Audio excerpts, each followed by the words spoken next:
الحمدللہ والصلاة والسلام علی رسول اللہ وعلی آلہ واصحابہ ومن سار علی ہدی۔ اب تک کے عید میلاد النبی کے سلسلے میں 9 ناکام دلیلیں آپ نے دیکھی۔ اب 10ویں دلیل ہم دیکھتے ہیں۔ 10ویں دلیل کیا ہے کہ بعض علماء نے عید میلاد النبی منانے کا فتویٰ دیا ہے۔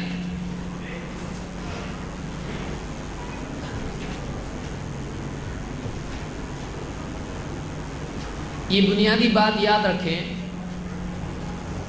کہ علماء کی بات ماننا چاہیے، لیکن علماء کی بات اگر قرآن و سنت کے مطابق نہ ہو تو پھر علماء کی وہ بات چھوڑ دینا چاہیے۔ یہ ہمارا منہج ہے۔ اگرچہ بہت سارے لوگوں کے لیے یہ چیز قابل فہم نہیں ہوتی ہے، یہ اصول قابل فہم نہیں ہوتا ہے، فوراً وہ غصے میں آ جاتے ہیں کہ آپ علماء کو نہیں مانتے، حالانکہ اکثریت بلکہ تقریباً سبھی لوگ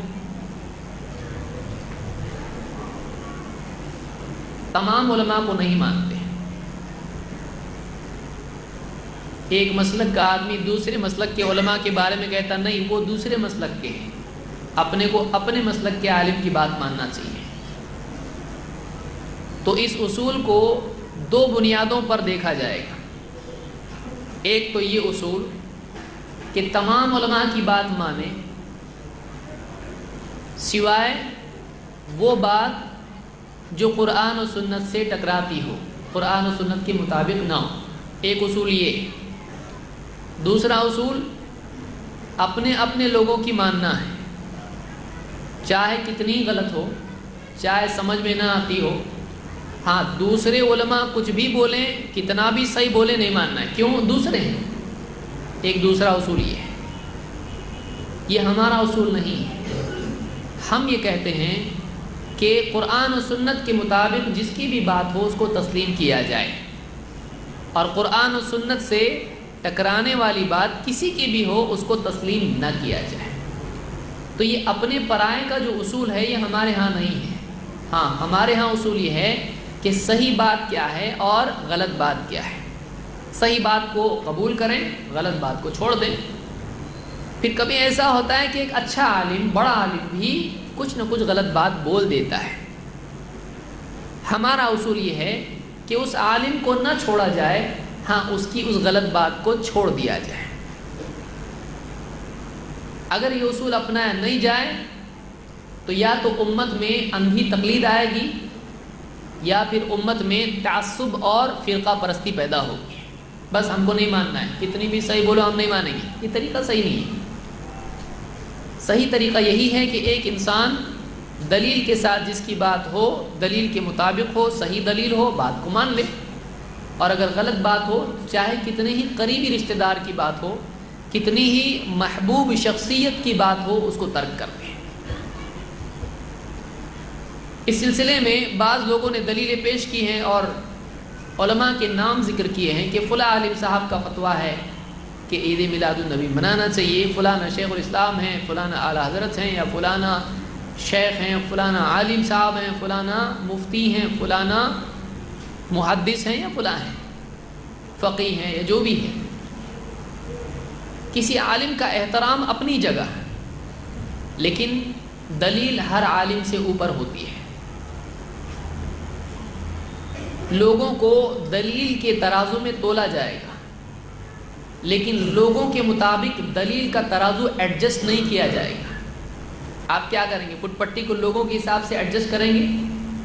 فٹ پٹی وہی رہے گی، ترازو سیم رہے گا، اس میں آپ دوسروں کو تولیں گے۔ یہ نہیں کہ ارے یہ تو اپنا ہے، اس کے حساب سے تھوڑا جھکتا تولو، اس کے حساب سے ترازو کو ایڈجسٹ کر لو، فٹ پٹی چھوٹی کر لو، اس کے لیے آپ نہیں کر سکتے۔ اور جو آدمی ایسا کرتا ہے اس کی پوری زندگی کا ترازو خراب ہو جاتا ہے۔ اس لیے ہم یہ کہتے ہیں کہ دلیل کے مطابق جو بھی بولے گا ہم مانیں گے، دلیل کے خلاف جو بھی بولے گا ہم اس کی بات نہیں مانیں گے. سب سے اچھا اصول یہ ہے.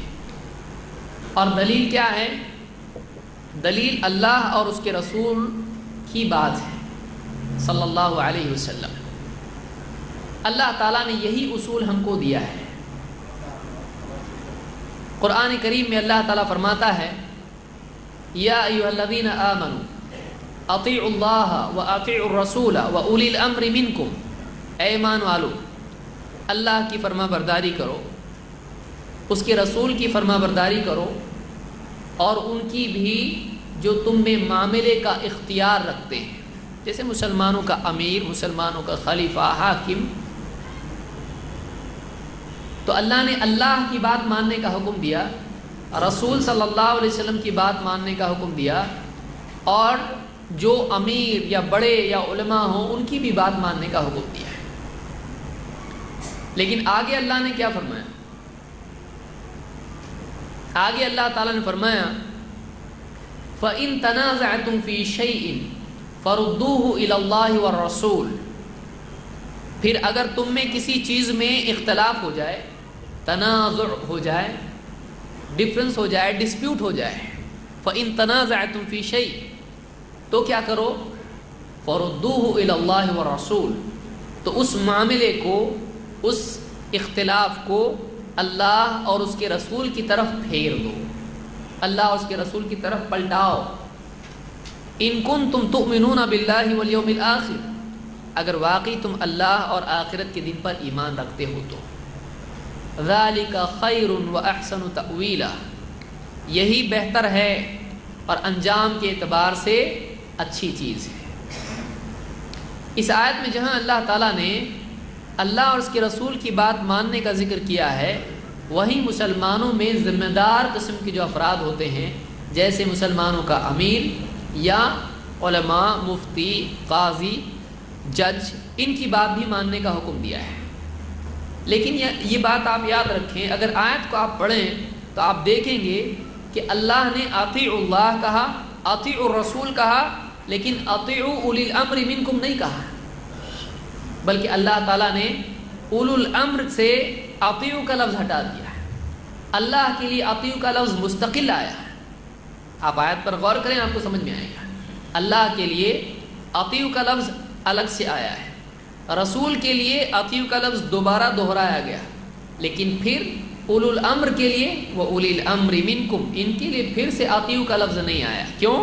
علماء نے کہا وجہ اس کی ہے کہ اللہ کی بات ماننے کے لیے دلیل کی ضرورت نہیں ہے. یعنی اللہ سے ہم پوچھیں گے اللہ یہ تیرا حکم ہے تو اس کی دلیل کیا ہے؟ نہیں، اللہ کی بات خود دلیل ہے. رسول اللہ صلی اللہ علیہ وسلم کہیں کہ ایسا ایسا کرو تو ہم نہیں کہیں گے دلیل دو تو ہم مانیں گے، نہیں تو نہیں. رسول کی بات خود دلیل ہے، رسول بول دے کرنا پڑتا ہے. ہاں لیکن عالم کی بات خود دلیل نہیں ہوتی ہے. عالم دلیل کی بنیاد پر کہے تو مانی جاتی ہے بات، نہیں تو نہیں مانی جاتی ہے. کیوں؟ اس لیے کہ عالموں میں ایک عالم ایسا بھی بولتا ہے، دوسرا ویسا بھی بولتا ہے. آپ بتائیے کوئی دو مسئلے آپ بتائیے جس میں اتفاق ہو. تقریباً مسائل عام ہمارے معاشرے میں جو پائے جاتے ہیں، ایک عالم بولتا ہے آپ نے فاتحہ دینا ہے، وہ بھی میٹھے پہ. دوسرا بولتا ہے فاتحہ نہیں دینا. ایک بولتا ہے درگاہ پہ جانا ہے، وہ بھی کندوری کا بکرا لے کے. دوسرا بولتا نہیں جانا ہے. ایک بولتا ہے تعظیم منانا ہے، دوسرا بولتا ہے نہیں، باغ بن کے ناچنے کی ضرورت نہیں ہے. ایک بولتا ہے ایسا کرنا ہے، دوسرا بولتا ہے ویسا کرنا ہے. ایک بولتا ہے اس سے بیعت ہونے کے بعد اس سے آپ بیعت نہیں ہو سکتے، اس کے مرید بن گئے دوسرے کے مرید نہیں بن سکتے.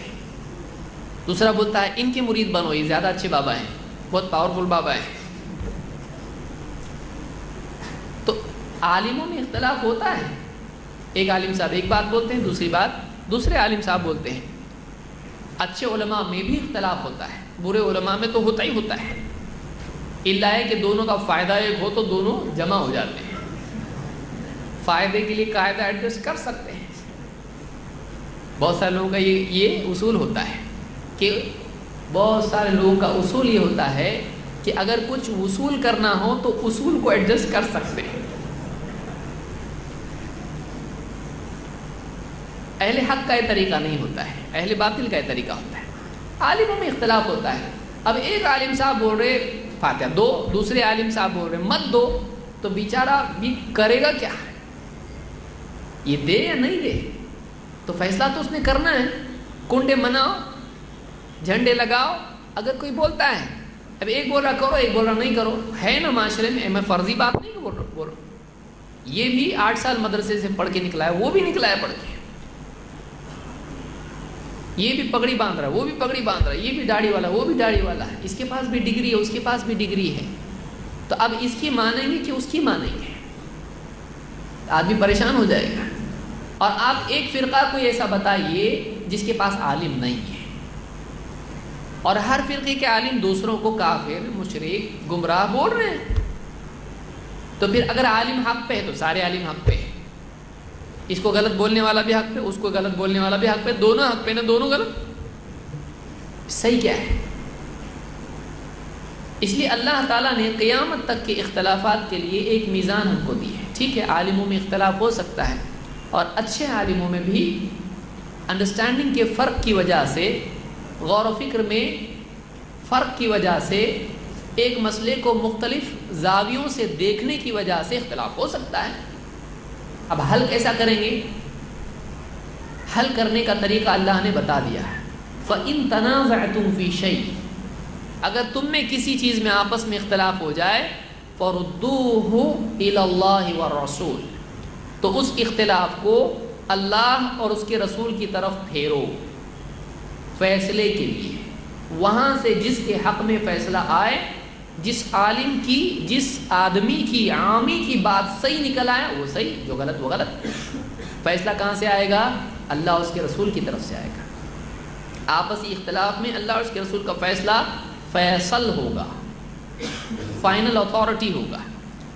عالم اگر خود دلیل ہوتا تو سیکنڈ لیول پر اس کو غائب نہیں کیا جاتا. سمجھ میں آ رہی بات؟ فرسٹ لیول پہ ہے اطیعوا اللہ واطیعوا الرسول واولی الامر منکم، مانو. ہر آدمی عالم نہیں ہوتا ہے تو عالم کی مان کے چلے گا، وہ ظاہر بات ہے. لیکن پھر ڈسپیوٹ ہو گیا، یہ کہ صحیح کہ یہ صحیح، یہ صحیح یا یہ صحیح، دو عالموں میں ڈسپیوٹ ہو رہا، کرے گا کیا؟ کس کی بات مانے؟ تو یہ ہمارے رشتہ دار ہیں تو ان کی مانیں گے، یہ فلاں ہمارے دوست ہیں، پڑوسی ہیں، ان کی ایسا طریقہ ہے اسلام میں؟ اسلام ایسا نہیں ہے. اسلام میں اصول دیا گیا، جس عالم کی بات اللہ اور اس کے رسول کی بات کے مطابق ہے اس کو آپ مانو گے، چاہے وہ آپ کا دشمن ہو، اس سے جھگڑا ہوا آپ کا. اور اس عالم کی بات آپ نہیں مانو گے جس کی بات کتاب و سنت کے مطابق نہ ہو، چاہے وہ آپ کا قریبی ہو، اس کی بات آپ نہیں مانو گے. یہ اصول ہے اسلام کا. یہی بات اللہ تعالیٰ نے قرآن کریم میں بیان کی سورہ النساء آیت نمبر 59 میں. زیاد بن حضیر کہتے ہیں قال علی عمر رضی اللہ تعالیٰ نے مجھ سے کہا حل تعرف ما یہدم الاسلام، تجھ کو پتا ہے کیا چیز اسلام کو ڈھا دیتی ہے؟ اسلام کو کیا چیز ڈھاتی ہے، گرا دیتی ہے، ہدم کر دیتی ہے؟ انہوں نے کہا کہ قلت لا، میں نے کہا مجھ کو نہیں معلوم. قال یہدمہ ذلت العالم یا ذلت العالم، کہ اسلام کو ڈھاتی ہے عالم کا، اس کی لغزش، اس کی غلطی، اس کا پاؤں پھسل جانا. عالم غلطی کرتا ہے، عالم کوئی نبی ہوتا ہے؟ عالم ہوتا ہے، جتنا پڑھا اس اعتبار سے وہ سوچتا ہے. کیا سارے عالموں کے مارکس برابر ہوتے ہیں؟ آپ کو معلوم ہے سارے عالموں کے مارکس برابر نہیں ہوتے ہیں. کسی کو اگر 100 میں سے 90 مارکس مل گئے، 95 مارکس مل گئے، 95، وہ بھی عالم. اور اگر 40 یا 50 مل گئے تو وہ بھی عالم. 50 بھی ملے 100 میں سے تو یہ کتنا فیصد عالم ہے؟ 50 اس نے غلط جوابات دیا، تب بھی وہ کیا ہو رہا ہے؟ عالم. اور کسی نے 100 کے 100 صحیح جوابات دے دی، وہ بھی کیا ہو گیا؟ ڈگری تو سب کو مل رہی ہے. تو یہ فرق ہے نا علم میں ان کے. تو جس نے امتحان میں غلطی کیا، امتحان کے بعد غلطی نہیں کرے گا؟ سوچئے، جس نے امتحان میں جواب دینے میں غلطی کیا ہے، امتحان کے بعد غلطی نہیں کر سکتا ہے؟ کیوں کر سکتا ہے. تو عالم غلطی کر سکتا ہے. تو عالم اگر غلطی کرے تو اس کو چھوڑ دینا ہے؟ نہیں، اس کی غلطی کو چھوڑ دینا ہے، اس کی غلطی کو چھوڑنا ہے۔ تو اگر آدمی عالم کی غلطی کو پکڑے رہے، اسی پر چلتا رہے، تو اس سے اسلام کا بہت بڑا نقصان ہوتا ہے۔ عمر رضی اللہ عنہ کہتے ہیں یہدمہ ذلۃ العالم وجدال المنافق بالکتاب، اور ایک منافق کا قرآن کے ذریعے سے لوگوں سے حجت بازی کرنا، دل میں تو ایمان نہیں ہے لیکن قرآن کو بہانہ بنا کر لوگوں سے حجت بازی کر رہا ہے، ابھی صحیح عقیدہ خود اس کا نہیں ہے لیکن کیا کر رہا ہے، قرآن کو بہانہ بنا کر اپنی غلط باتوں کو قرآن سے صحیح ثابت کرنے کی کوشش کر رہا ہے، اس سے اسلام کو نقصان پہنچتا ہے۔ وحکم الائمۃ المضلین، اور گمراہ کرنے والے رہبر اماموں کے فیصلوں سے اسلام ہدم ہو جاتا ہے۔ الائمہ امام، مسلمانوں کے حاکم، قاضی، فیصلے کرنے والے امام۔ تو مسلمانوں کا جو حاکم ہوتا ہے جب وہ غلط طریقے سے فیصلہ کرے، خود گمراہ ہے، پھر وہ فیصلہ کرنے پر آئے خواہشات کی بنیاد پر فیصلہ کرے گا، چاہے وہ حاکم ہو یا قاضی ہو، چاہے عالم ہو، جب وہ خواہشات کی بنیاد پر فیصلہ کرتا ہے تو اس سے امت گمراہ ہو جاتی ہے، اس سے اسلام ہدم ہو جاتا ہے۔ تو تین باتیں یہاں ذکر کی، ایک عالم کی غلطی لغزش، دو منافق کا حجت بازیاں کرنا قرآن کو لے کر اپنی غلط بات کے ڈیفنس میں، اور تین گمراہ ائمہ کا، اماموں کا یا حاکموں کا لوگوں کو یعنی فیصلہ کرنا، گمراہی والے فیصلے کرنا۔ اس کو امام احمد اور دارمی نے روایت کیا ہے۔ تو ایک بات یاد رکھیں کہ بعض لوگ کہتے ہیں کہ فلاں عالم صاحب نے فتویٰ دیا ہے، وہ اتنے بڑے عالم وہ غلط کیسے ہو سکتے ہیں؟ تو دیکھیے عالم سے غلطی ہو سکتی ہے، اگر اچھا عالم ہے تو اس سے بھی غلطی ہو سکتی ہے۔ جہاں کچھ عالموں نے، جیسے سیوطی ہیں یا ابو شامہ ہیں یا کچھ اور عالم ہیں، انہوں نے کہا کہ عید میلاد النبی منانا چاہیے، وہیں کئی دوسرے عالم بھی ہیں جنہوں نے کہا کہ یہ بدعت ہے، نہیں کرنا چاہیے۔ تو اس میں اختلاف ہے علماء میں، اور یعنی علماء نے کہا کہ یہ غلط ہے۔ اسی زمانے کے علماء میں سے مثال کے طور پر فاقہانی، تاج الدین فاقہانی، یہ مالکی علماء میں سے بڑے عالم گزرے ہیں، انہوں نے بھی اس کا انکار کیا، اور انہوں نے تو بہت سخت بات اس سلسلے میں کہی۔ انہوں نے کہا کہ یہ بطالون اور اکالون کا طریقہ ہے، بے عمل قسم کے لوگ اور کھانے پینے والے لوگوں کا طریقہ یہ منانا ہے، تو انہوں نے رد کیا ہے۔ اسی طرح سے مثال کے طور پر امام الشاطبی نے اپنی کتاب الاعتصام میں رد کیا ہے عید میلاد النبی کا، انہوں نے کہا یہ صحیح نہیں ہے، بدعت ہی ہے۔ الشاطبی نے اس کا رد کیا ہے، اور یہ یعنی مالکی ہیں، یعنی امام مالک کے ماننے والے، امام مالک مدینے کے ہیں، تو انہوں نے بھی انکار کیا ہے۔ اسی طرح سے ابن تیمیہ رحمۃ اللہ علیہ ہیں، انہوں نے تو سخت اس پہ انکار کیا، بعض لوگوں نے ان کا قول ذکر کیا کہ وہ بھی اس کے قائل ہیں۔ کوئی آدمی اٹھا کے الاقتداء پڑھ لے امام ابن تیمیہ کی، الاقتداء اقتداء الصراط المستقیم، اس میں انہوں نے رد کیا ہے اس کا۔ انہوں نے کہا کہ محبت پر تو اللہ اجر دے گا نبی کی، لیکن محبت کی بنیاد پر جو بدعت ایجاد کرے آدمی اس پر اجر نہیں دے گا اللہ تعالیٰ۔ تو ابن تیمیہ اور بھی علماء ہیں جن کے نام آئے ہیں، تو علماء میں جس نے کبھی کسی نے ہاں کہا ہے عید میلاد النبی کے لیے، تو نہیں بولنے والے بھی ہیں۔ اب ایسا اختلاف جب ہو جائے تو ہم کو کیا کرنا چاہیے؟ ہم کہیں گے دیکھیں ٹھیک ہے، اگر یہ کرنے کا کام تھا صحابہ کرتے اس کو، صحابہ نے نہیں کیا، تابعین نے نہیں کیا، تبع تابعین نے نہیں کیا، چاروں اماموں میں سے کسی نے نہیں کیا، چار اماموں نے نہیں کیا۔ بہت سارے امام بولنے والے اس میں امام کو بھول جاتے ہیں، اماموں نے کدھر کیا ہے؟ چار امام سے بتاؤ ہم کو، کہ ان کو نہیں سمجھتا تھا؟ چلو ہم کو نہیں سمجھ رہا ہے، 1400 سال بعد والے ہم ہیں، ٹھیک ہے، ہم کو نہیں ان کو نہیں سمجھ رہا ہے، ان کو کیوں نہیں سمجھا؟ اتنی دلیلیں تو ہیں نا پھر عید میلاد النبی کی، جیسی بھی ہو، ان کو کیوں نہیں سمجھا؟ تو علماء کا نام دے کر کسی چیز کو ثابت کرنا یہ ایک کمزور طریقہ ہے بات کو ثابت کرنے کا۔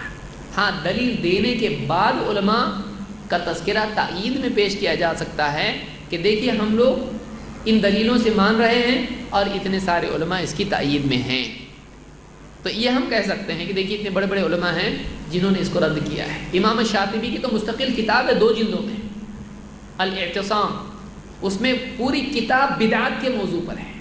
الاعتصام 2 جلدوں میں پوری کتاب بدعت کے موضوع پر ہے۔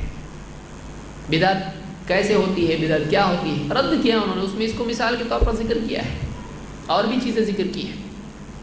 تو خلاصہ کلام یہ کہ یہ 10 دلیلیں جن لوگوں نے ذکر کی ہیں، تو لا یسمن ولا یغنی من جوع والا معاملہ اس کا ہے کہ اس سے یعنی کچھ کام نہیں ملتا ہے۔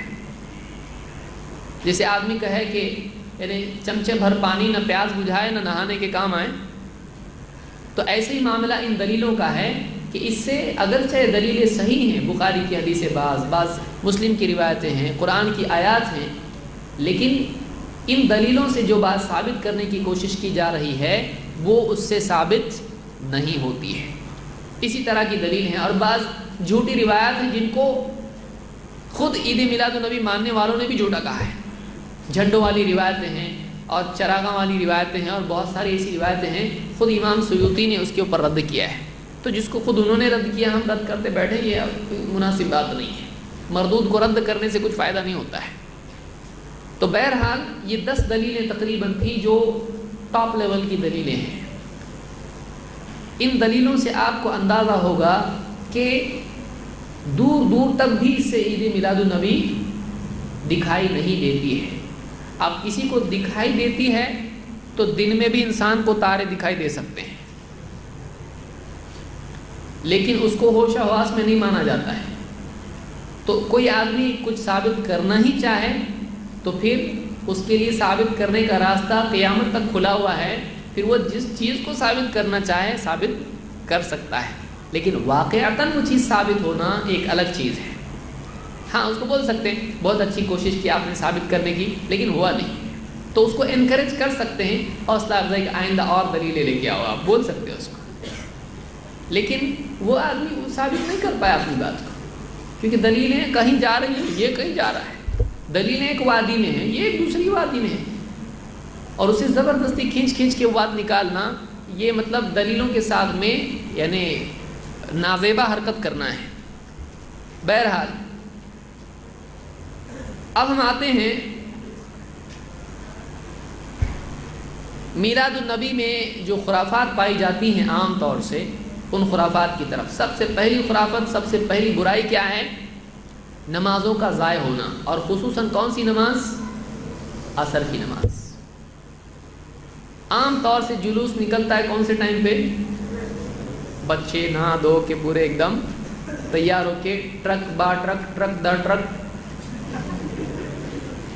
وَرَأَيْتَ النَّاسَ يَدْخُلُونَ فِي دِينِ اللَّهِ أَفْوَاجًا، تو بچے سب ٹرک بھر کے، اور ان کو تو بس بیچاروں کو گھر میں چیختے ہیں تو گھر کے والے بولتے ذرا باہر جا کے چیخو، انرجی اس کی تھک کے سو تو جائے گا کم سے کم، بھیج دیتے باہر ان کو، چلاؤ لگاؤ نعرے پورے، انرجی کو ڈائریکشن تو ملے گی کچھ ان کی، ڈائنامک ہو کے آئیں گے کچھ تو بچے وغیرہ نکلتے ہیں جلوس میں اور گاڑیاں بھر کے نعرے لگاتے ہیں، اور اس میں بڑے بھی شریک ہوتے ہیں، اور وہ جلوس اتنا کراؤڈڈ ہوتا ہے کہ اس میں نماز تو کیا اللہ بھی یاد آئے تو بہت بڑی بات ہے، تو کہاں جائے آدمی؟ کبھی بولتے بچے ہیں ساتھ میں، کہاں مسجد میں جاؤں، ان کو کہاں چھوڑوں، کسی کے پاس کچھ سامان ہوتا ہے کوئی کیا، تو مسجد میں جانا بڑا مشکل ہوتا ہے۔ تو عام طور سے جو لوگ جلوس میں جاتے ہیں کب ٹرک سے اتریں گے، کب مسجد میں جائیں گے، اتنی بھیڑ، وضو کریں گے، اور وہ ٹرک کہاں سے جا رہا، مسجد آ رہی نہیں آ رہی رستے میں، تو عصر کی نماز تو سمجھ لیجئے عام طور سے نہیں مل پاتی ہے، پھر مغرب اور معاملات دوسرے تو الگ ہیں، اور تھک کے جو آتے ہیں دین کا کام کر کے، تو فجر کی نماز تو سال بھر بھی ویسے نہیں ہے، آج تو نبی کا کام کر کے آئے، آج تو کنسیشن کم سے کم فجر کے لیے ملنا چاہیے، تو فجر کی نماز بھی غائب کر دیتے ہیں۔ آج تو حق سے چھوڑ سکتا ہوں فجر کی نماز، آج حق سے چھوڑ سکتا ہے، میں تو اتنا بڑا کام کر کے آیا ہوں تو آج تو نہیں پڑھوں گا میں نماز، یہ حال عام طور سے مسلمانوں کا ہوتا ہے۔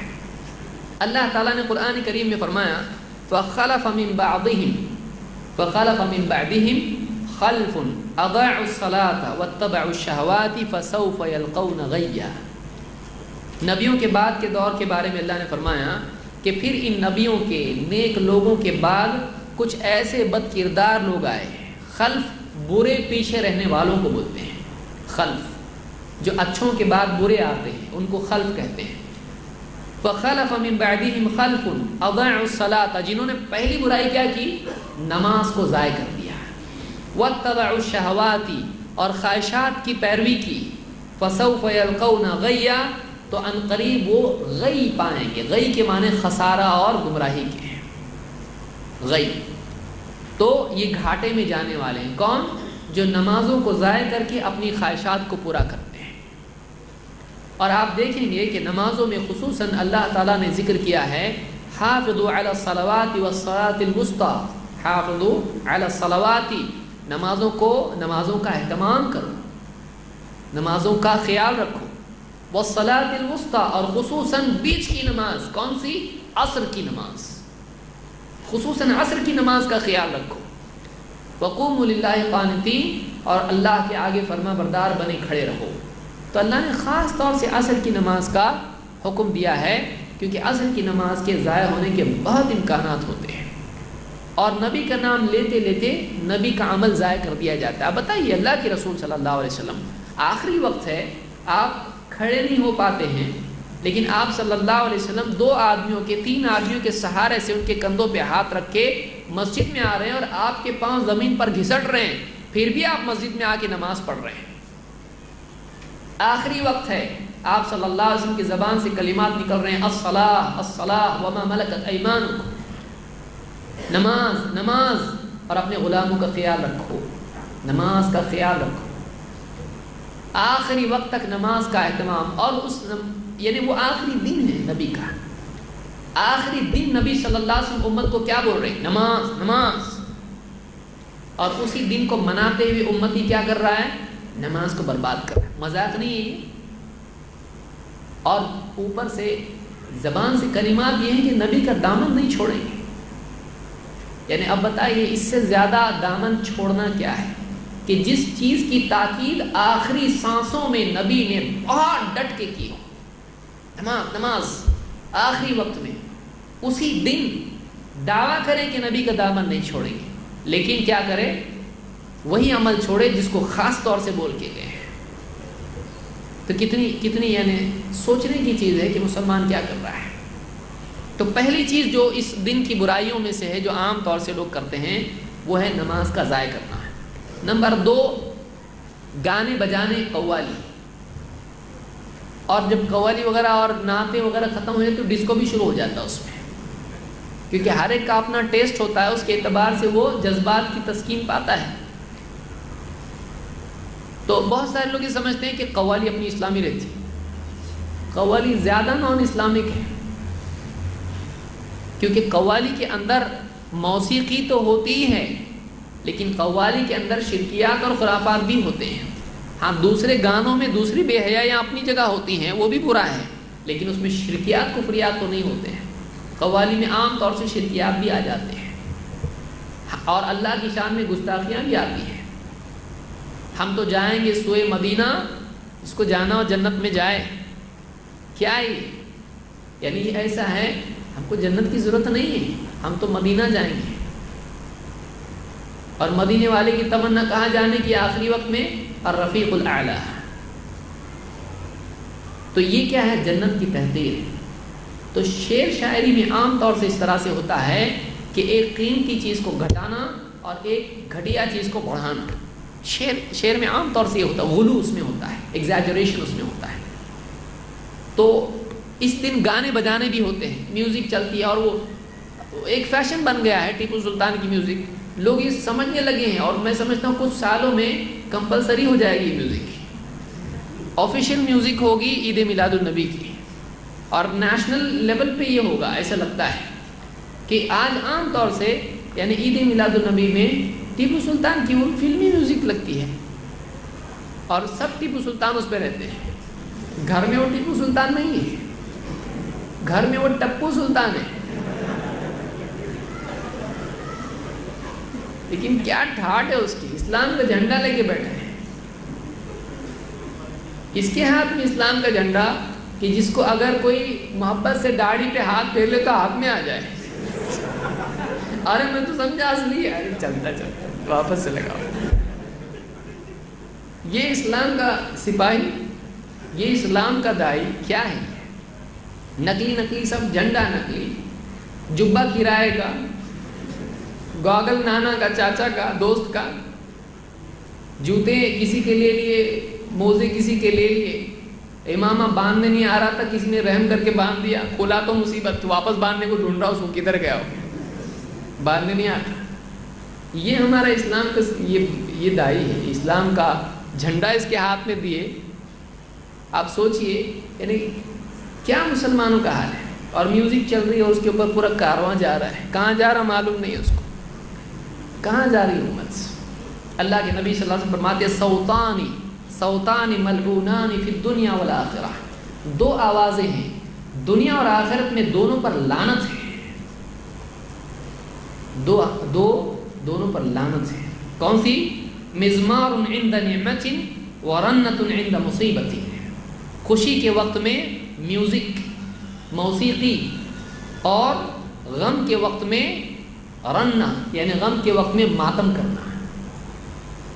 تو ماتم کی آواز پر بھی لعنت ہے، محرم میں ماتم ہے، اور میوزک ہے، عام طور سے سال بھر ہمارے یہاں رہتی ہے، چاہے وہ درگاہ کا عرس ہو، چاہے عید کا دن ہو، یا پھر کچھ بھی ہو، ہمارے یہاں آج موسیقی آ گئی ہے، اور یعنی 3 بجے سے شروع ہو جاتا ہے، اور آج کل تو اتنے بڑے وہ کہاں سے آگے معلوم نہیں، اتنے بڑے کہ آدمی کوئی ہارٹ کا پیشنٹ وہاں سے جائے تو گارنٹی نہیں ہے اس کی پاس ہوگا کہ نہیں ہوگا، پاس ہو جائے گا وہ۔ کیا ہے مطلب دن اتنا زور سے، طبی تب میڈیکلی بھی آپ ڈاکٹرز کو پوچھیں کتنا اچھا ہے وہ انسان کے لیے، کتنا ڈینجر ہے وہ، اتنی میوزک لگتی ہے اس کو، اس کے بغیر اس کو چلتا نہیں ہے۔ اور اذان کی آواز آتی ہے تو حرکت پیدا نہیں ہوتی اس کے اندر، مؤذن چلا کے تھک گیا ہے، لیکن ذرا میوزک لگی بستی میں کہیں، فوراً یہ پروانے کی طرح جیسی چونٹیاں مچھر جمع ہو جاتے ہیں، فوراً یہ بھی برابر میوزک کی جگہ پہ آ جاتا ہے، ناچنا شروع کرتا ہے۔ اور اذان مؤذن سالوں سے دے رہا ہے اور سنتا ہے، معلوم ہے یہ اذان نماز کے لیے ہے، کبھی اٹھ کے مسجد کے لیے آنے کے لیے اس میں طاقت ہے نہیں ہے۔ شرافت کی بہت انتہا کیا ہوتی ہے، ارے بند کرو ناچنے کا بند کرو، ابھی نماز کا ٹائم، اذان ہو رہی ہے، بند کیے، تھوڑی دیر سب اسی طرح سے انتظار میں، ہوئی نا، پھر چالو کرو، پھر ناچنا شروع کرو۔ کیا ہے؟ ان کو بولنا چاہیے بہت شکریہ آپ کا، آپ نے جو تھوڑی دیر تو کم سے کم، ورنہ آپ کی آواز کے نیچے اذان کی آواز بھی دب جاتی، لیکن آپ نے سوچا نہیں کہ وہ اذان آپ کے لیے بھی تھی، آپ کے لیے بھی تھی۔ یہ حال مسلمانوں کا ہے۔ تو دوسری چیز جو ہے برائی، یہ میوزک ہے، یہ بازار کی روایت ہے۔ اسی طرح سے تیسری چیز یہ ہے کہ جوان بچیوں کو اس دن گاڑیوں میں بھر کے لے جاتے ہیں، کچھ چھوٹی بچیاں ہوتی ہیں، کچھ بچیاں بڑی بھی ہوتی ہیں۔ اب بڑی چھوٹی کا کوئی ایسا اسکیل تو ہے نہیں، ماں کو سمجھنا چاہیے کہ میری بچی کو باہر نہیں بھیجنا چاہیے، اجنبی لوگ ہیں، اتنی بھیڑ ہوگی، لڑکے ہیں، کیسے اچھے بھی لوگ اس میں ہوتے ہیں بیچارے، غلطی سے آ جاتے ہیں، اور برے لوگ بھی ہوتے ہیں جن کے لیے آج ہی کا دن جو اصل دن ہے۔ اور بچیاں پردہ ہے نہیں ہے، دوپٹے کہاں جا رہے ہیں، کہاں بچی جا رہی ہے، بھیڑ میں، اتنی بھیڑ میں دھکا بکی سب اس کے اندر بچیوں کو بھیج دیتے ہیں، یہ سمجھتے ہیں کہ ہم نے اسلام پر بہت بڑا احسان کر دیا، ہم نے اسلام کے لیے کچھ کر دیا۔ یہ جائز نہیں ہے، اپنے بچوں کی حفاظت کرنا چاہیے، اپنی بچیوں کی حفاظت کرنا چاہیے۔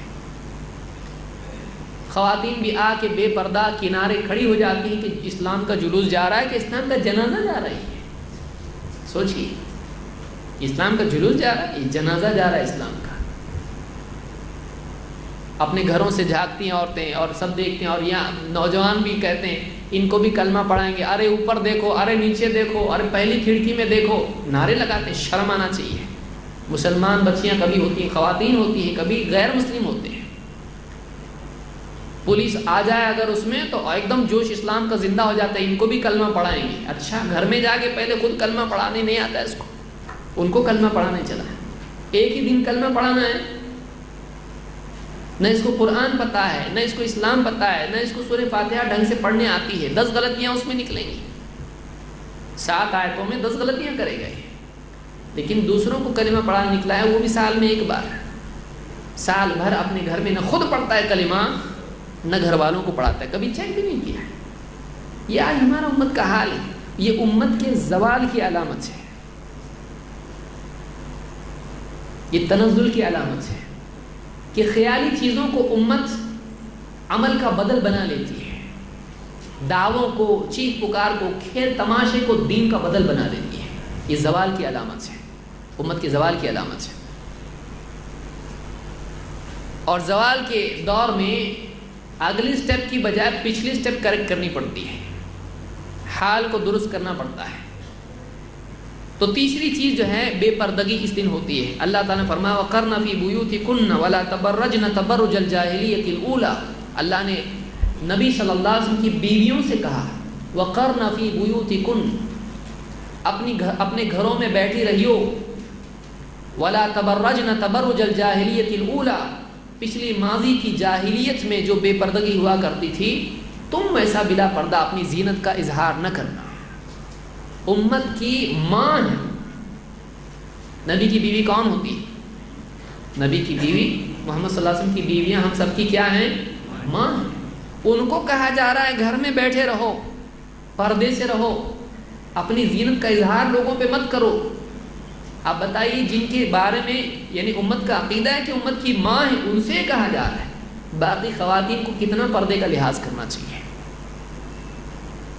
کتنا لحاظ کرنا چاہیے۔ لیکن آج دیکھیے، چاہے وہ یہ عید ہو یا عید میلاد النبی جس کو مناتے ہیں لوگ وہ ہو، یا کچھ بھی ہو، یا نکاح ہو، آج بے پردگی مسلمانوں میں کتنی عام ہے۔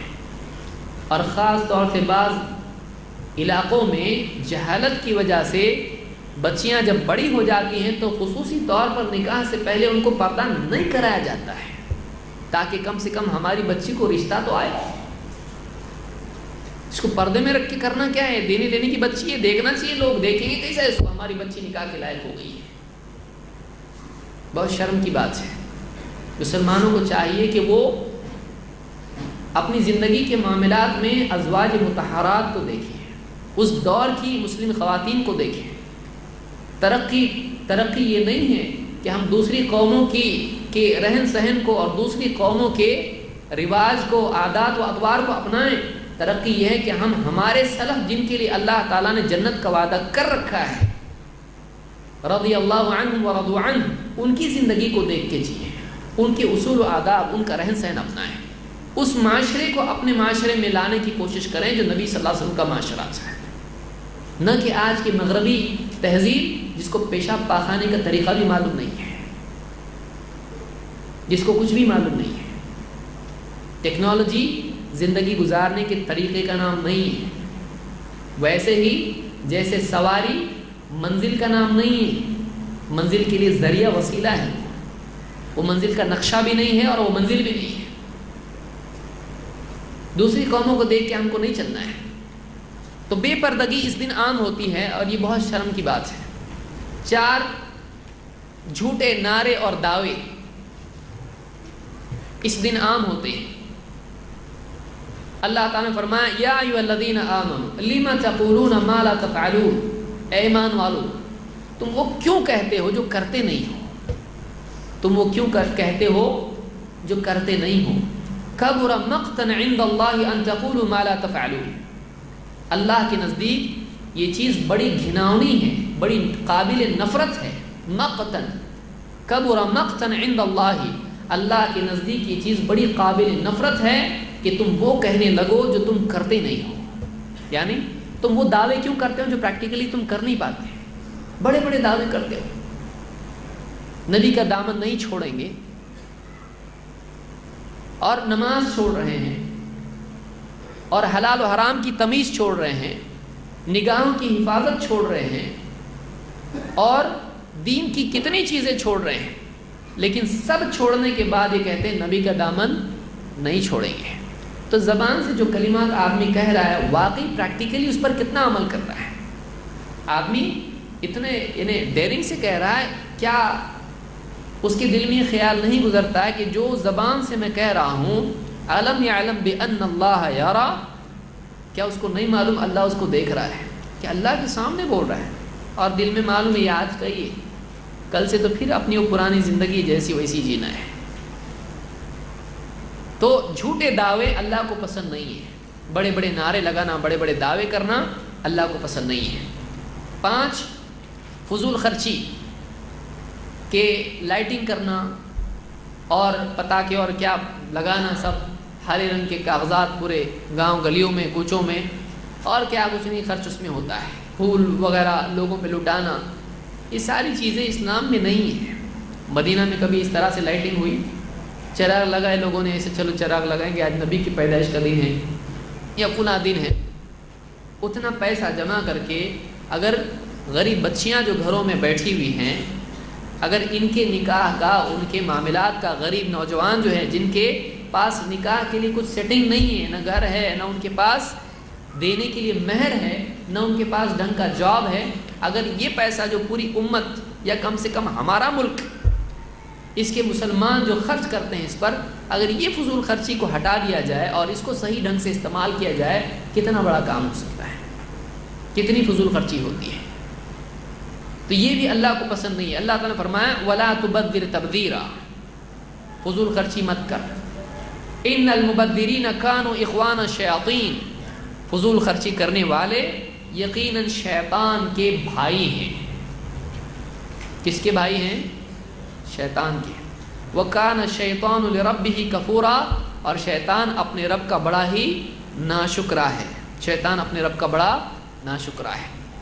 تو فضول خرچی کرنا بھی اسلام میں جائز نہیں ہے کہ ایک آدمی یعنی ایسی چیزوں میں، لائٹنگ میں اور اس طرح کی چیزوں میں خرچ کریں، یہ صحیح نہیں ہے، یہ صحیح نہیں ہے۔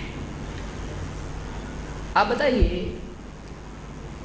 یہ جو ہرے ہرے کاغذات جو لگاتے ہیں، اس کی بجائے اگر دین کی کتابیں چھاپی جائیں اور مسلمانوں کو، غیر مسلموں کو تقسیم کی جائیں، تو کتنا بڑا فائدہ ہو سکتا ہے، کتنے لوگ راہ راست پر آ سکتے ہیں۔ لیکن اس کی بجائے ہر کاغذ لگانے سے کیا ہوتا آپ بتائیے؟ اس سے زیادہ تو پتے اللہ نے لگا رکھے ہیں زمین پہ، ہے کہ نہیں؟ پیڑوں پہ کتنے پتے ہیں، کیا ہوا اس سے؟ تو آپ کے کاغذ نقلی لگانے سے کیا ہوگا؟ اس سے کس کا کیا فائدہ؟ اب کوئی اس کے کامن سینس بھی آدمی کو نہیں، اس کا اچیومنٹ کیا ہے؟ ہر ایک کاغذ بس اسلام زندہ باد، اس سے ملا کیا آپ کو؟ وہ پیسہ آپ کا اس میں گیا ہے۔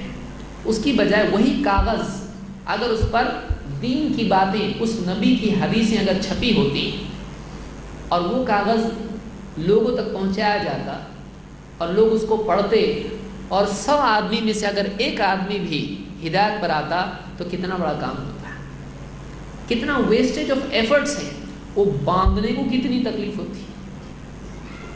وہ ادھر سے کھمبے پہ چڑھ رہا، اس کو شوق لگ رہا، وہ ادھر سے کھمبے پہ چڑھ رہا، وہ ادھر سے گر رہا، اس میں رسک فیکٹر وہ ایک الگ چیز ہے۔ تو کیا ملتا ہے اس سے؟ لوگ بھی پریشان ہوتے ہیں، اس کی گیلری میں جا رہے ہیں، اوپر ہمارے گھر میں کیوں آ رہے ہیں، ہمارے گھر میں مسلمان نہیں چلتے گوشت کھا کے، لیکن جا رہے ہیں ہمارا ہے، چلو اوپر تمہارا آئے گا تو پھر تم کو بھی نہیں دیں گے ہم، ایسے بیچارہ ہو رہا، تو جا کے سب پورے گاؤں میں ہرا بھرا کر دی، اس کے بعد کیا؟ اس کے بعد کیا؟ 1 دن 2 دن 3 دن ہفتہ، اس کے بعد کیا؟ تو یہ اسلام نہیں ہے، یہ اسلام نہیں ہے۔ اسلام کا پیغام کہاں ہے؟ یہ پیغام ہے اسلام کا، بلکہ بہت سارے لوگ مسلمانوں کو دیکھ کے معلوم نہیں کتنے لوگ بدزن ہوتے ہوں گے، ایسا اسلام، اچھا ہم لوگ مسلمان نہیں ہیں، کتنے لوگ بدزن ہوتے ہوں گے، یہ کیا ہے اسلام؟ یہ کون سا اسلام ہے؟ کتنے لوگ بدزن ہوتے ہوں گے، آپ کو کیا معلوم ہے؟ آپ کبھی غیر مسلموں سے بات کر کے دیکھیے، وہ تو کیا ٹریفک جام کر کے رکھ دی ان لوگوں نے، مصیبت ہے ان لوگوں، کچھ فائدے کے نہیں ہیں لوگ۔ تو ہم دوسروں کو اگر کچھ دیں گے، ہم دینے والی قوم ہونا چاہیے کہ ہمارے پاس ایک بہت قیمتی چیز ہے، دین، زندگی گزارنے کا طریقہ، وہ ہم دوسروں کو اگر دیں گے تو یہ ہم نے بہت بڑا کام کیا ہے۔ نعرے دینے سے یا بڑی بڑی باتیں کرنے سے، دوسروں کو تکلیف دینے سے دوسرے لوگ اسلام کی طرف نہیں آئیں گے، بلکہ اور دشمن مسلمانوں کے بنیں گے۔ تو بہرحال یہ برائیاں اس دن کی ہیں۔ اس سلسلے میں رسول صلی اللہ علیہ وسلم سے واقعی محبت کا تقاضا کیا ہے اور ہم کو کرنا کیا چاہیے. بہت ساری چیزیں ہیں، میں اس میں سے 3 چیزیں بتاتا ہوں. اللہ مجھ کو اور آپ سب کو عمل کی توفیق عطا فرمائے. کرنے کا کام کیا ہے؟ نمبر 1، ہم یہ عزم کریں کہ ہم اپنی زندگی کے تمام معاملات میں اللہ کے نبی صلی اللہ علیہ وسلم کی سنتوں کو اپنائیں گے. یہ ہماری نیت ہونا چاہیے. نیت کرنے کو بھی ڈرتا آدمی ہے کہ کرے تو کرنا پڑے گا، کرنا پڑے گا، اس کے سوا کوئی راستہ نہیں ہے. کہ ہم یہ ارادہ کریں کہ ہم اپنی زندگی کے تمام معاملات میں اللہ کے نبی صلی اللہ علیہ وسلم کے طریقے کو اپنائیں گے. یہ ایک اتنی قیمتی چیز ہے کہ اللہ تعالیٰ کی محبت کے پانے کا یقینی ذریعہ ہے. اللہ تعالیٰ قرآن کریم میں فرماتا ہے، قل، اے نبی آپ کہیے، ان کنتم تحبون اللہ فاتبعونی یحببکم اللہ. اے نبی آپ کہیے کہ اگر تم اللہ سے محبت کرتے ہو تو میری اتباع کرو، میری پیروی کرو، فالو کرو مجھ کو. یحببکم اللہ، اللہ بھی تم سے محبت کرے گا. نبی کی اتباع کرو، اللہ تم سے محبت کرے گا. سمپل، کتنا آسان ہے. آپ سوچئے، نبی کی ایک سنت پر آدمی عمل کرے، اللہ کی محبت کا دروازہ وہاں سے کھل جاتا ہے. اور کیا چاہیے آپ کو؟ بہت بڑا کچھ کرنے کی ضرورت نہیں. نبی صلی اللہ علیہ وسلم کی سنتیں معلوم کرتے چلے جائیں، چھوٹی سنت، بڑی سنت، جیسی بھی سنت ہے، اللہ تعالیٰ کی محبت کا دروازہ اس سے کھل جاتا ہے. اللہ نے وعدہ کیا ہے، اللہ وعدہ خلافی نہیں کرتا ہے. فاتبعونی یحببکم اللہ، تم میری اتباع کرو، اللہ تم سے محبت کرے گا. نہ صرف محبت کرے گا بلکہ وَيَغْفِرْ لَكُمْ ذُنُوبَكُمْ، تمہارے گناہوں کی مغفرت کرے گا. واللہ غفور الرحیم، اور اللہ بڑا مغفرت کرنے والا، رحم فرمانے والا ہے. لیکن اگر نہیں تو اللہ نے کیا فرمایا؟ قُلْ أَطِيعُوا اللَّهَ وَالرَّسُولَ، اے نبی کہیے اللہ کی فرما برداری کرو اور رسول کی فرما برداری کرو. فَإِن تَوَلَّوْا، لیکن اگر یہ فرما برداری نہیں کرتے ہیں بلکہ منہ موڑ کے، پیٹھ پھیر کے نکل جاتے ہیں، تو ان سے کہہ دو فَإِنَّ تَوَلَّوْا فَإِنَّ اللَّهَ لَا يُحِبُّ الْكَافِرِينَ، تو لوگوں سے آپ کہہ دو کہ اللہ کافروں سے محبت نہیں کرتا ہے. پہلی آیت میں اللہ نے بتایا اللہ کس سے محبت کرتا ہے، دوسری آیت میں اللہ نے بتایا اللہ کس سے محبت نہیں کرتا ہے. تو اگر کوئی آدمی واقعی نبی سے محبت کرتا ہے، اس کو چاہیے کہ نبی صلی اللہ علیہ وسلم کی سنتوں سے بھی محبت کرے، اور صرف محبت نہیں بلکہ اس کی اتباع کرے، اس کو فالو اپنی زندگی میں جگہ دے. آپ بتائیے کسی سے آپ سے بہت محبت ہے، اس کو گھر میں آنے نہیں دے رہے آپ، نہیں باہر ہو، تو کیوں؟ بہت محبت ہے مجھ کو آپ سے. چلے گا؟ ایسی کیسی تمہاری محبت، گھر میں آنے نہیں دے رہے، آ رہا تو دروازے بیچ میں آ رہے، دائیں سے تو دائیں سے، بائیں تو بائیں سے، اندر ہی آنے نہیں دے رہا. ہم نبی کی سنتوں کو گھر میں آنے نہیں دے رہے اور باہر جا کے دعوے کر رہے ہیں ہم نبی کا دامن نہیں چھوڑیں گے. سچ ہے کہ جھوٹ ہے؟ کون یقین کرے گا؟ آئینہ بھی یقین نہیں کرے گا.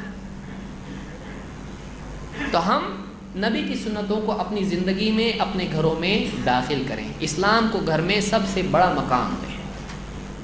گھر کا جو ہے، جیسے الیکٹریسٹی کا پورا سرکٹ ہوتا ہے، فیوز ہوتا ہے، گھر کا پورا نظام جو ہے اسلام پہ چلنا چاہیے. گھر کا پورا نظام اسلام پہ چلنا چاہیے. نمبر 2، نبی کی محبت کا تقاضا پہلا تو ہے کہ اتباع اور فرما برداری نبی صلی اللہ علیہ وسلم کی. نمبر 2، اللہ کے نبی صلی اللہ علیہ وسلم کے دین کو دوسروں تک پہنچانے کا عزم، پکا ارادہ، کہ جب ہم مانتے ہیں کہ یہ نبی رحمت ہیں اور آپ کا دین دین رحمت ہے، ساری انسانیت کی فلاح اور بھلائی اس میں ہے، ہم کو چاہیے کہ اس کو ہم دوسروں تک پہنچائیں، دوسروں تک پہنچائیں. اللہ کے نبی صلی اللہ علیہ وسلم فرماتے ہیں بلغوا عنی ولو آیہ، میری طرف سے پیغام پہنچا دو، چاہے وہ پیغام ایک آیت ہی کیوں نہ ہو، ایک آیت ہی صحیح، اس کو دوسروں تک پہنچاؤ. اس حدیث کو امام البخاری نے روایت کیا ہے. تو اس حدیث سے معلوم ہوا کہ اللہ کے نبی صلی اللہ علیہ وسلم نے حکم دیا اس بات کا کہ ایک آیت ہی صحیح دوسروں تک پہنچاؤ. تو جو ہم نے اپنے نبی سے لیا اس کو ہم دوسروں تک پہنچانے والے بنے. اپنے گھر سے شروع کریں. ٹھیک ہے، باہر آپ کو پٹائی کا ڈر ہے، یہ نہیں بلا کون مولے، ٹھیک ہے، آپ گھر میں تو بول سکتے ہو، گھر میں تو بتا سکتے ہیں، اپنے ماتحتوں سے بتا سکتے ہو. ٹھیک ہے بیوی نہیں مانتی آپ کی بات، بچوں سے تو زور زور سے بیان کرو، بیوی بھی سننا شروع کرے گی. گھر کے اندر ماحول بنائیے، گھر کے باہر دوستوں میں تذکرہ کیجیے، اور آگے جہاں تک آپ کی طاقت ہے آپ جو بھی بہانہ آپ تلاش کر سکتے ہیں آپ پہنچائیے. ایک عورت اگر اس کو معلوم ہو جائے کل پانی بند ہے، وہ سکون سے رہ سکتی ہے؟ نہیں رہ سکتی، برابر بتائے گی. ایک آدمی اس کو معلوم ہے کل پورا شہر بند ہے، دکانیں بند رہنے والی ہیں، اس کو سکون آتا ہے؟ وہ سب کو بیان کرتا ہے، اس کے پیٹ میں بات رہ نہیں پاتی، وہ بتاتا ہے لوگوں کو، وہ سوچتا ہے کہ میں کچھ تو بھلا کر رہا ہوں ان کو بتا کے. لوگ جہنم میں جا رہے ہیں، ان کو معلوم نہیں صحیح زندگی کا طریقہ کیا، اور آپ چپ بیٹھے ہیں، آپ گونگے بنے بیٹھے ہیں. اس سے زیادہ افسوس کی چیز کیا ہو سکتی ہے؟ اور باہر والے تو باہر والے، اب گھر والوں کے لیے زیادہ گونگے ہیں. بہت سارے لوگ تو باہر بولتے ہیں، گھر میں گونگے ہو جاتے ہیں. تو یہ ایک عجیب قسم، گونگے پن کی عجیب قسم ہے یہ. تیسری چیز کرنے کا کام یہ ہے کہ آج عالمی سطح پر میڈیا میں کچھ لوگ یہ کوشش کر رہے ہیں کہ کسی طرح سے اسلام کا چہرہ مسخ کیا جائے، اسلام کا پکچر بگاڑا جائے، نبی صلی اللہ علیہ وسلم کی امیج خراب کی جائے، قرآن کے بارے میں غلط باتیں آؤٹ آف کانٹیکسٹ بیان کی جائیں، پس منظر سے کاٹ کے سیاق و سباق سے نکال کر قرآن کی باتیں پیش کی جائیں، نبی صلی اللہ علیہ وسلم کی باتیں پیش کی جائیں، اور اسلام کو دنیا کے لیے، عالم کے لیے، انسانیت کے لیے ایک خطرہ بتایا جائے. اس وقت میں بہت بڑی ضرورت ہے کہ واقعی اللہ کے نبی صلی اللہ علیہ وسلم کے اسلام کے ڈیفنس میں ہم کھڑے ہو جائیں. لیکن یہ ڈیفنس کون سا ہے؟ ڈیفنس ہو علمی دفاع، کہ میڈیا ہی کا استعمال کرتے ہوئے، چاہے وہ پرنٹ میڈیا ہو یا کوئی اور میڈیا ہو، ہم واقعی اسلام کا سچا پیغام، جو حقیقی اسلام ایز اٹ از، اسلام واقعی کیا ہے، بے آمیز شکل میں واقعی اسلام کی دعوت ہم دوسروں تک پہنچائیں. آج اس کی ضرورت ہے، آج اس بات کی ضرورت. آپ پہ کوئی الزام لگا دے چور ہے، آپ بیٹھیں گے مجلس میں، جانے دو بابا ذکر کرتے بیٹھتا میں، کریں گے آپ؟ اور آپ کے کان میں کوئی بولے ان اللہ مع الصابرین، کہے گا صابرین بولے گا، الزام لگا رہے ہیں میرے اوپر، برداشت کریں گے آپ؟ بولے آپ چور ہیں، آپ مسجد کا پیسہ کھا گئے، آپ فلاں بینک کا پیسہ کھا گئے، فلاں آپ کے اکاؤنٹ میں سے چوری کر، میری بھی جیب مارے، کوئی بول دیا گیا، برداشت کریں گے آپ؟ نہیں کریں گے. اپنے نبی پر تہمتیں لگ رہی ہوں، اللہ کے بارے میں غلط باتیں کہی جا رہی ہوں، قرآن کے بارے میں غلط بات کہی جا رہی ہے، ہم کھا رہے پی رہے موج منا رہے، اور آپ بتائیے کچھ بھی ہم کو حرکت ہمارے دلوں میں نہیں پیدا ہوتی، فکر نہیں، نیند آ رہی ہے ہم کو، وہ بھی اتنی نیند آ رہی کہ فجر کی نماز بھی جاری. اب بتائیے اس سے زیادہ ہم کیا اسلام کے ساتھ برا کر سکتے ہیں، کیا ہم ناقدری کر سکتے ہیں اسلام کی؟ اس وقت ضرورت ہے کہ ہم علم حاصل کریں اسلام کا، اور اپنے دائرے میں، آپ کو نہیں بول رہے ہم چاند پہ جا کے دعوت دو، اپنے دائرے میں جہاں تک ہو سکتا ہے پرامن طریقے سے، حکمت اور سوجھ بوجھ کے ساتھ میں آپ اسلام کا پیغام دوسروں تک پہنچاؤ. ارے اسلام ایسا نہیں، ایسا ہے. اب ایسا بتانے کے لیے پہلے اپنے کوئی معلوم نہیں تو دوسروں کو کیا بتائیں گے؟ تو اللہ تعالیٰ فرماتا ہے فالذین آمنوا بہ، تو جو لوگ اس نبی پر ایمان لے آئیں، وعزروہ، اور اس نبی کا دفاع کریں، اس نبی کو سپورٹ کریں، اس کو ڈیفینڈ کریں، وَنَصَرُوهُ، اور اس نبی کی مدد کریں، وَاتَّبَعُوا النُّورَ الَّذِي أُنزِلَ مَعَهُ، اور اس نور کی اتباع کریں جو اس نبی کے ساتھ نازل ہوا ہے، یعنی وحی، قرآن و سنت. اولئک هم المفلحون، یہی لوگ ہیں جو کامیاب ہونے والے ہیں. کامیابی کا فارمولہ اللہ نے یہاں پر دیا ہے، کیا ہے آخر میں دیکھ لیجیے. آخری بات، جو لوگ ایمان لائے اس نبی پر، ایک ایمان لے آئے ہیں، نبی کی بات جو بھی ہے سمجھ میں آئے نہیں آئے، ہمارے نبی نے بتایا ہم مانتے، چاہے ہم کو لوگ بیوقوف پاگل کہیں، پچھڑے ہوئے کہیں، ان پڑھ کہیں، جاہل کہیں، ہمارے نبی نے جو بولا ہم مانتے ہیں، بس ختم. نمبر 1. 2. وَعَزَّرُوهُ، اس نبی پر جو تہمتیں لوگ لگا رہے ہیں ہم صفائی دیں اس کی. ہمارے نبی آج ہمارے سامنے نہیں ہے تو اب کس کو صفائی دینی پڑے گی؟ ہم کو دینی پڑے گی. نہیں، ہمارے نبی ایسے نہیں تھے، ہمارے نبی ٹیررسٹ نہیں تھے، ہمارے نبی امن والے نبی تھے، رحمت للعالمین تھے. ہمارا کام ہے بتانا. ہمارے باپ دادا کو کوئی برا بولے سن کے لیں گے، صفائی دینے لگے، ایسا نہیں تھا، ایسا تھا، میں تھا وہاں پہ. اور نبی کو کوئی برا بول رہا، ہم صفائی نہیں دے رہے، اپنے گھروں میں کھا پی کے خوش ہیں، سو رہے ہیں. اور زیادہ سے زیادہ کچھ کریں گے تو جلوس نکال کے 2 دن کا جلوس، اور اس کے بعد ٹھنڈے پھر سو جائیں گے. یہ کوئی طریقہ ہے؟ زندگی بھر نبی صلی اللہ علیہ وسلم کے پیغام کو پہنچانا یہ واقعی کام ہے کرنے کا، ڈیڈیکیشن کے ساتھ میں ٹارگٹ بنا کے۔ تو اس نبی کے اوپر ایمان لائیں، اس نبی کا دفاع کریں، ڈیفنس کریں، اور وَنَصَرُوهُ اس نبی کی مدد کریں، اس نبی کے کاز میں اس کو سپورٹ کریں، اور وَاتَّبَعُوا النُّورَ الَّذِي أُنزِلَ مَعَهُ اور اس نور کی اتباع کریں جو اس نبی کے ساتھ نازل ہوا ہے، قرآن و سنت کی اتباع کریں، اس کو فالو کریں۔ تو اللہ نے فرمایا اولئک هم المفلحون، یہ لوگ ہیں جو کامیاب ہونے والے ہیں۔ جس کو کامیاب ہونا ہے وہ نبی پر ایمان لائے، نبی کا دفاع کرے، نبی کی مدد کرے، اور نبی پر نازل ہونے والے نور کی اتباع کرے۔ یہ آدمی ہے جو واقعی فلاح پانے والا ہے، کامیاب ہونے والا ہے۔ خالی نعرے لگانے سے آدمی کی انرجی ویسٹ ہو جاتی ہے اور کچھ ملتا نہیں ہے، نہ دنیا میں نہ آخرت میں۔ اللہ تعالی ہم سب کو سمجھ عطا فرمائیں اور قرآن و سنت کا علم حاصل کر کے اس کی دعوت دینے اور اس پر عمل کرنے کی توفیق عطا فرمائیں۔